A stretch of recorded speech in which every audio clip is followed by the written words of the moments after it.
प्रभो त्र्यंबकं यजामहे सुगंधिं पुष्टिवर्धनम् उर्वारुकमिव बन्धनात्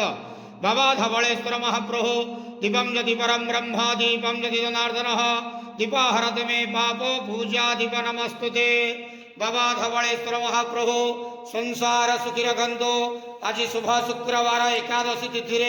समस्त श्रद्धालु भक्त मानक श्रीपद करंतो मनस्कामना पूर्ण करंतो कर्मक्षेत्र उन्नति करंतो ग्रहरिष्टमान खंडन करंतो जगतर मंगल करंतो विश्वर कल्याण करंतो आपणकर नाम विख्यात करंतो सेवकर डाक श्रवण करंतो समस्त द्वावसा भक्त मानकर मनस्कामना पूर्ण करंतो हे भवाधवळेश्वराय नमो नमः संसार सुखी रखंत आनंद गेवार हरि बोलो। आज एकादशी शुभ शुक्रवार रे समस्त श्रद्धालु भक्त मानक श्रीपद करंत आनंद गेवार हरि बोलो।